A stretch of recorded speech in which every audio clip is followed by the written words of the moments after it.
नमस्कार, राधे राधे। मैं नितिन कुमार शर्मा। एक बार की बात है, श्री कृष्ण भगवान अर्जुन को समझाते हैं। तो अर्जुन पूछते हैं कि हे प्रभु, आप बताइए, क्या संसार में सबसे ज़्यादा गुरु का ही महत्व होता है? तो इस पर श्री कृष्ण भगवान कहते हैं, हाँ अर्जुन, इस संसार में गुरु से बड़ा कोई नहीं है। इसीलिए तो कहते हैं गुरुर ब्रह्मा गुरुर विष्णु गुरुर देवो महेश्वर गुरु साक्षात परब्रह्म तस्मै श्री गुरुवे नमः। तो कहते हैं कि कुछ कहानी बताकर, मतलब किसी प्रकार से उदाहरण स्वरूप हमें समझाइए। अर्जुन कहते हैं ठीक है, तुम्हें उदाहरण स्वरूप ही समझाता हूँ। यह कथा उस समय की है जहाँ पर जो तुम्हारे बाद आने वाला समय है, अर्थात यह कथा कलयुग की है, जो आने वाले समय में बीतने वाला बात है, वही मैं तुम्हें बता रहा हूँ। बोलिए राधे राधे। तो कहते हैं कि कलयुग में एक समय एक सेठ जी कहीं पर जा रहे थे। वह रेलवे स्टेशन पर उतरते हैं और उनके पास कुछ ज़्यादा सामान होने के कारण वह इधर उधर देखते हैं कि कोई कुली वगैरह मिल जाए तो वह उनको सामान लेकर घर चलने के लिए बोलिए राधे राधे। तो इधर उधर देखते हुए एक सज्जन पुरुष उसको दिखते हैं। वह कहते हैं कि सुनो, क्या तुम कुली हो? मेरा सामान उठा सकते हो? पास ही में मेरा घर है, तो तुम जो पैसे कहोगे मैं दे दूँगा, मेरे साथ चलो। बोलिए राधे राधे। श्री कृष्ण की बात अर्जुन बड़े ध्यान से सुन रहे थे। तो फिर श्री कृष्ण भगवान कहना शुरू करते हैं, बोलिए राधे राधे। तो श्री कृष्ण भगवान कहते हैं कि वह व्यक्ति बोला ठीक है। तो बोला कितने पैसे लोगे? तो वह व्यक्ति कहता है पैसे जो आपको देने हो दे दीजिएगा, लेकिन रास्ते में या तो आपको कुछ मुझे सुनाना पड़ेगा या मैं आपको जो सुनाऊंगा वह आपको सुनना पड़ेगा। बोलिए राधे राधे। तो इस पर खींचते हुए वह व्यक्ति बोलता है ठीक है चलो, क्योंकि आसपास किसी कुली को न देखकर वह व्यक्ति सोचा कि चलो इसी के साथ जाना है, क्योंकि मेरे पास सामान बहुत ज़्यादा है। तो इतना कहते हैं और वह दो सामान लेके चल देता है। तो रास्ते में पूरे रास्ते वह व्यक्ति सेठ जी को सुनाते हुए जाता है, परंतु सेठ जी अपने मगन में जाते हुए हैं। घर पर पहुंचते हैं और पहुंचने के बाद सामान रखने के बाद उन्हें कुछ पैसे देते हैं। तो इस पर कहता है कि हे सेठ जी, आपको जो मैंने बताया रास्ते में, क्या आपने उसको सुना? तो वह कहता है मैंने तुम्हारी किसी बात को नहीं सुना, मैं तो घर आने के परेशानी में था, इसलिए तुम्हारी किसी बात को मैं नहीं सुन पाया। बोले राधे राधे। तो वह कहते हैं कि आपने ये क्या किया, आपको तो हमारी बात को गौर से सुनना था। तो इस पर सेठ जी और खींच गया और बोले कि ठीक है बताओ तुमको क्या कहना है, बताओ। तो वह सेठ जी को कहते हैं कि सेठ जी, कल 7 बजे आपकी मृत्यु हो जाएगी, इसीलिए मैं आपको बता रहा था। तो वह कहते हैं तुम कैसे जानते हो कि मेरी 7 बजे मृत्यु हो जाएगी? तो यह कहते हैं क्रोध भरे स्वर में कहते हैं। तो वह कहते हैं कि आप मानिए ना मानिए, 7 बजे कल आपकी मृत्यु हो जाएगी। तो जब किसी की मृत्यु का बात उसके सामने कहते हैं तो वह थोड़ा घबराता है और उसके बाद सेठ जी कहते हैं कि ठीक है, तुम बताओ। यह सारी बातें अर्जुन बड़े ही ध्यान से श्री कृष्ण भगवान की बातें सुन रहे थे। बोलिए राधे राधे, जय श्री कृष्ण। तो इतने में वह कहते हैं कि अब आप जब कल 7 बजे जब आपकी मृत्यु हो जाएगी और आप स्वर्ग जाइए, मतलब यहाँ से जाइएगा, तो यमराज आपको 2 प्रश्न पूछेगा। तो वह कहते हैं कि वह कौन सा प्रश्न पूछेंगे?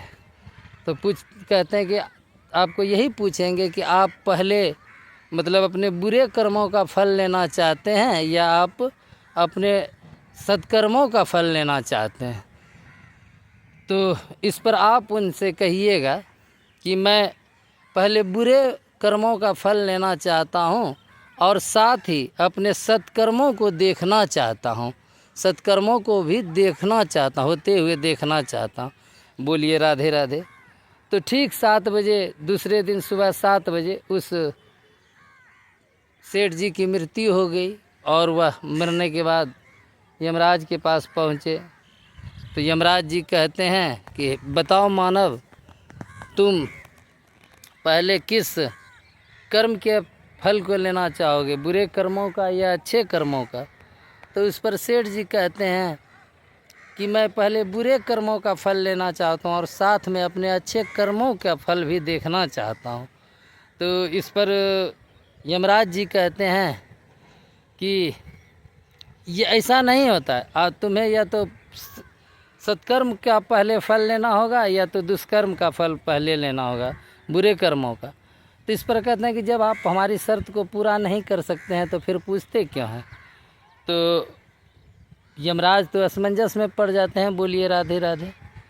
तो यमराज कहते हैं कि नहीं, भी तो जब कहा कि तुम्हारी इच्छा को पूर्ण करेंगे, तो यमराज को समझ में नहीं आता है। तो वह उसने लेकर ब्रह्मा जी के पास चले जाते हैं, ब्रह्मलोक चले जाते हैं और वहाँ ब्रह्मा जी को कहते हैं कि हे परमपिता, बड़ा ही विचित्र मानव का आत्मा हमारे पास आया है। वह कहता है कि मैं बुरे कर्मों का फल भोगना चाहता हूँ और साथ में सत्कर्म का फल भी देखना चाहता हूँ। तो ब्रह्मा जी कहते हैं ऐसा तो कोई विधि नहीं है, ऐसा कोई विधान नहीं है। तो इसके लिए तो यमराज जी कहते हैं तो आप बताइए लो परमपिता, मैं क्या करूं?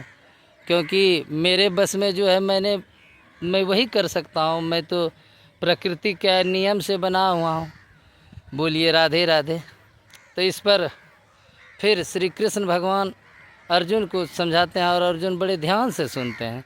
तो अर्जुन कहते हैं, अर्जुन सुन रहे हैं। तो यमराज जी और ब्रह्मा जी दोनों जब असमंजस में पड़ गए और वह व्यक्ति की सेठ जी की आत्मा जो थी वहीं पर खड़ी थी, वह ब्रह्मा जी को कहते हैं चलो अब इन्हें सर्वेश्वर भगवान श्री कृष्ण के पास, मतलब अर्थात मेरे पास वो लेकर आते हैं श्री हरि के रूप में। जब मैं वहाँ विराजमान था वैकुंठ में, तो वहाँ लेकर आते हैं मेरे सामने। बोलिए राधे राधे। तब ब्रह्मा जी कहते हैं हे परमपिता, आप ऐसी ऐसी स्थिति उत्पन्न हो गई है। तो वह कहते हैं ठीक है, ये श्री हरि कहते हैं ठीक है, तुम इनकी आत्मा को यहीं पर रहने दो और आप दोनों अपने लोक को चले जाओ। तो इस पर कहते हैं कि सेठ जी वहीं पर थे।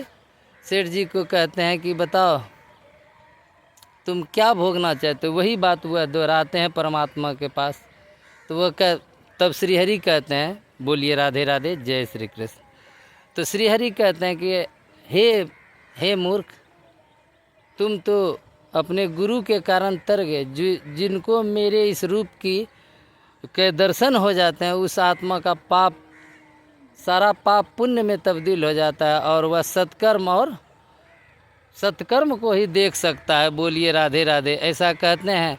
और उनकी आत्मा, उस सेठ जी की आत्मा श्री हरि में ही समा जाते हैं। तो कहने का तात्पर्य है, कहानी का यह निष्कर्ष है। अर्जुन को कहते हैं कृष्ण भगवान कि हे अर्जुन, तुमने कहानी का निष्कर्ष समझा। कहानी में कहने का अर्थ ये है कि जब गुरु सच्चा हो,